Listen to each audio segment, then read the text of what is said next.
guys, thanks for stopping by my channel. If you're new here, welcome, and if you've watched my videos before, welcome back.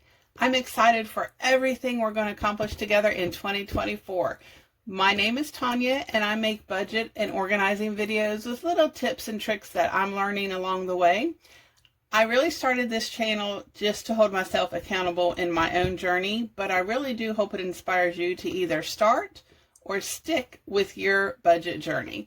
So I upload videos 2 times a week on Tuesdays and Saturdays. And fingers crossed, one of my goals in 2024 is to film shorts 2 times a week on Mondays and Thursdays. So let's get into today's video. In today's video, we're going to be talking about the decluttering guidelines. Again, we've already went over this, but I want to get it in our heads and our hearts so that when this series is over, hopefully we will remember those guidelines that we have set for ourselves. I am winging this today. I don't have my notes. I am just going to talk from my heart. I have already been up and at it, so I don't have my coffee. I actually have my water. And we'll just get right into it. So you guys know, first thing I'm going to tell you is you need minimal supplies, but you do need 3 different containers that look completely different than each other. You need a timer and you need a trash can or trash bag. So why the 3 different containers, in case you sorry about that. In case you guys haven't been following along the series or decluttering with us, you can jump right in. But let me tell you why the different containers. We have 3 different things that we're going to do with them. One of them is the transfer box. And for that, I just use a gray tote that I have that does not have a lid. It's just like a little, plastic basket looking thing. Just because, guys, I'm using what I have because I don't want to go buy more stuff when I'm decluttering. Okay? So just use what you have. It could be, a laundry basket, whatever it is. But anyway, the transfer box is, box is for things that we want to keep and we use, but they're in the wrong place. So they're not in the right room. So as we're decluttering, we're just going to take those items that are in the wrong room and we're going to put them in that transfer box. That way we can keep on decluttering and making decisions without stopping, number 1. And number 2, if you're anything like me, I get sidetracked very, very easily. So I don't want to stop decluttering and go put that item in the right room, because then when I go to that room, I'm going to see like 10 other things that needs to be put in a different room, and it's going to go on and on and on. And before I know it, I'm going to be, my timer's going to go off and I haven't got any decluttering done because I've been just going room to room to room to room, moving things around. So the transfer box just makes it easy. We can put everything in that one box as we're decluttering. And then what I like to do is at the end of my declutter session, I will go ahead and empty that transfer box just because it makes it easy. It's just one time. You go room to room to room, put stuff. If you don't have a space for it yet and it doesn't have a home, you can at least put it in that room and know that that's where it goes. The second box is going to be your giveaway box. So for that box, I just like an actual cardboard box that I have laying around, or that some packages came in, I'm just saying. So that way, number 1, you don't have to handle it more than once. If you decide you're getting rid of it and giving it away, you can put it in that box and not have to worry about getting your box back or finding another box to put it in. You already have that cardboard box that you're safe and you don't feel guilty getting rid of it. With the giveaway box, you want to make sure the items are good. There's no holes in them. They're not ripped. They don't have stains, and they work, but you just are not using them. That's what the giveaway box is for. Now with this box, I like to give myself 2 weeks to take it wherever I'm going to take it, to donate it to. At the end of every decluttering session, I do take it out to my car and put it in the back of my car. I give myself 2 weeks for the simple fact that my mother and my daughter like to come and go through that stuff.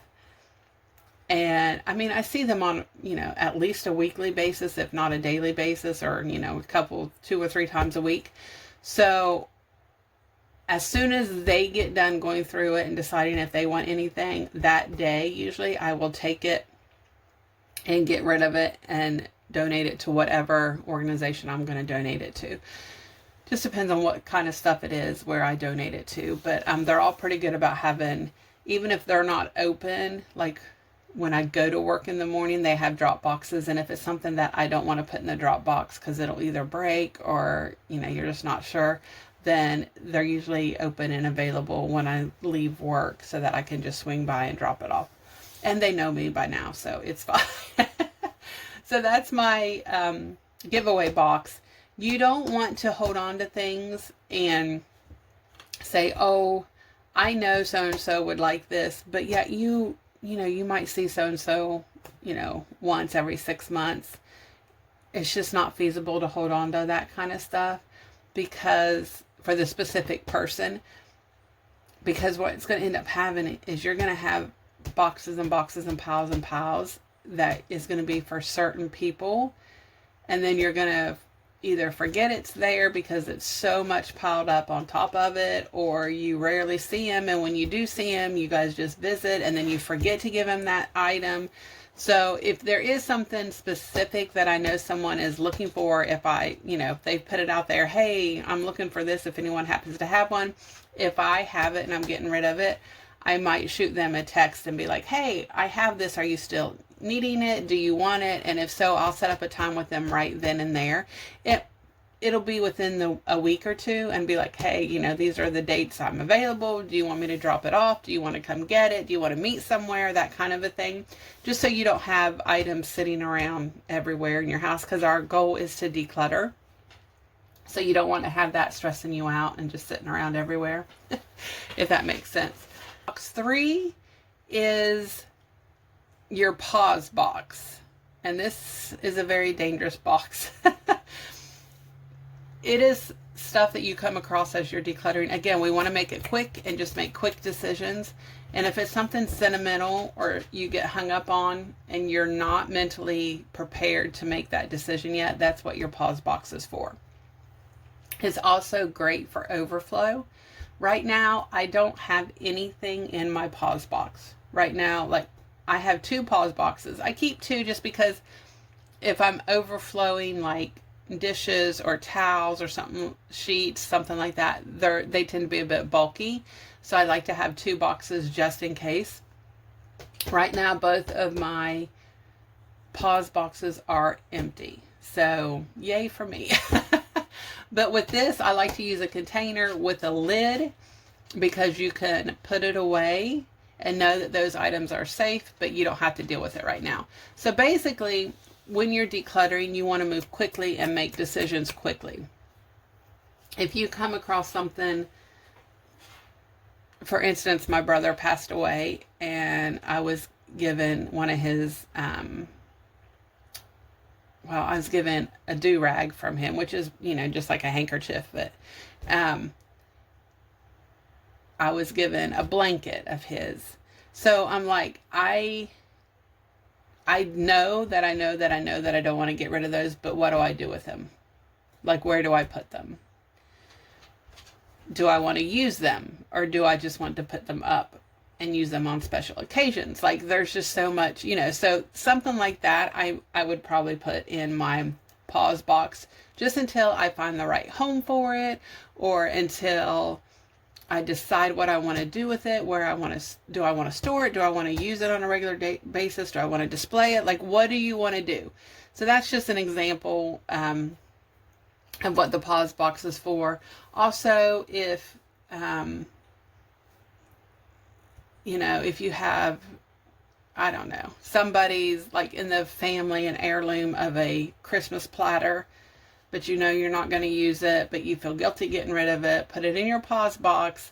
When you're ready to address it mentally and emotionally, you might find that you want to shoot a text out to some family members and say, hey, I know you guys entertain a lot, and I was wondering if you wanted so-and-so's Christmas platter. I'm not using it, and I just wanted to find a good home that is going to be well loved.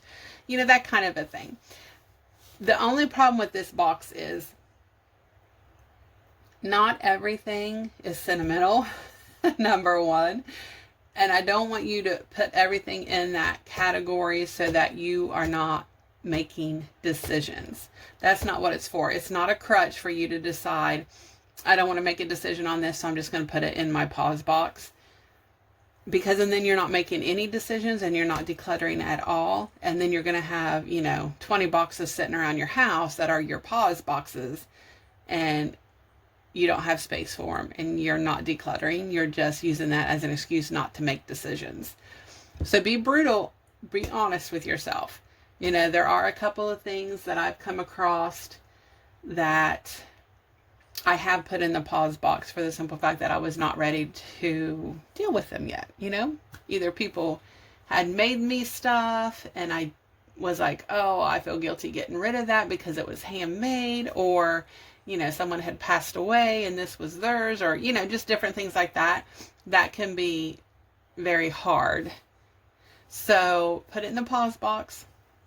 Wait until you're ready to deal with it. It can sit there 6 months. That's fine. And then pull it out and go through it again, because you might be at a different state. And you might be like, oh, well, I don't even know why I put this in here. It's a no-brainer, and I don't need it, and I don't want it. And you know what I mean? So just kind of give yourself that pause. That's what it's for. Also, it's for overflow. So if you want to pare down like your dishes or your bath towels, I use this all the time as an example, or your sheets, and you're like, I don't know how many I'm going to need. What if I pare it down and I decide that I need, a whole nother set of sheets or a whole nother set of dishes? I hate to do that and then spend that money to get more of what I've already got. So that's a good idea, just to put it in the pause box. If you find yourself going back to that pause box on a regular basis to get more towels or to get more dishes or to get another set of sheets or whatever the case may be, you've probably pared it down too much for your lifestyle, and you probably need to take a few out. Now, let's get honest. It doesn't matter if you have 2 towels or 100 towels. Life is going to happen, and at some point, you're going to be out of towels. Okay? So that's not to say you need to go into your pause box and get, another set of dishes out because you've let all the dishes in the house get dirty, and you really just need to wash the dishes, but instead you're going to go to your pause box, because that's just creating more work. Every once in a while, you're going to be out of something clean, whether it's dishes or towels or whatever it is, okay? So just keep that in mind. But if you're going to that pause box on a regular basis to get out something, even though, say for instance, dishes. Okay, you entertain a lot, but you went ahead and pared down, you put it in your pause box, but you find yourself keep going back to get other dishes. When all your dishes are done, because you're entertaining, so, you don't have your kitchen a wreck, a mess, then you've probably pared down too much. If you live in Florida and you have a pool at your house and you just had a pool party and you're out of towels and you had to go into your pause box to get more towels, maybe the towels that you have are sufficient, but you just had a party and people, either forgot towels or needed an extra towel or something like that. So maybe you don't need to actually pull those towels out and keep them in your house on a regular basis. That type of a thing. So you kind of have to read the situation and see what's going on. Okay, I need to stop and drink my water because I've been talking nonstop. Okay, so having said all that, those are your 3 boxes. And then, of course, the trash bag is self-explanatory. And the timer. And again, you guys know that I've told you, don't go buy a timer. You have a timer on your phone. You have a timer usually on the microwave, and also most stoves has a timer. So just set those 15 minutes. That's all I want you to do is 15 minutes. At the end of that 15 minutes, if you're still going strong and you're feeling confident and you want to keep going, do another 15 minutes, but that's it. Then I want you to be done for the day. You can go back and do decluttering every single day. You can do it once a week. You can do it, once a month, whatever you feel comfortable doing. Do that amount, but I don't want you to do more than 30 minutes a day because you'll get burnt out and then you'll get tired and you won't want to keep doing it. So that is my suggestion. I mean, they're not hard and fast rules, but that's my suggestion. And then also, the next thing is don't, like whatever room we're in that month, don't take everything out and put it all in a pile in the middle of the room, because number one, when you look at that, you're going to be overwhelmed. You're going to be overwhelmed. And then in that 15-minute time period, even if you feel like doing 30 minutes, you're probably not going to get all of that decluttered. And you're going to power through because you have to, because you done made a mess. And then again, you're going to get burnt out. So just do one shelf at a time, one drawer at a time, whatever it is. Just take the stuff off of that. It's like small little sections of the room that you can do without feeling overwhelmed. And then before you know it, you've done 30 minutes and you've got, depending on the room and how bad it is or how big it is, you might have half of it done. You might have all of it done, and then you're feeling more confident. So I just want you to do one shelf or one drawer at a time. While you're at it, do not declutter anybody else's things. I have said this over and over and over again. If you have kids, get them involved, because what you're going to do as you're working with them and get them involved, you're setting them up for success in their future endeavors, because they're going to know how to declutter. It's going to be second nature to them. They're not going to be stressed out. This is just going to be something that they're used to. So go ahead and get them involved, especially with their things. Even if it's not their things and it's in the kitchen or, whatever, something little, be like, hey, come on, let's, come help me, or, make it fun. Make it fun and give them the tools that they need for when they're older. I do not declutter any of my husband's things unless I have permission to do so. Sometimes I'll just go to him and be like, hey, I want to, declutter your sock drawer, or I want to declutter your t-shirt drawer, or whatever it is. And then he'll let me make decisions. And then the ones that I'm not sure about, I will go and ask him, hey, this is, I know this is one of your favorite shirts, but it's got a hole in it. Do you want to keep it or do you want to toss it? That type of a thing.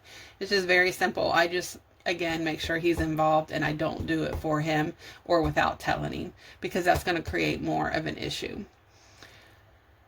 I want to also remind you guys to be brutally honest with yourself about where you are in life.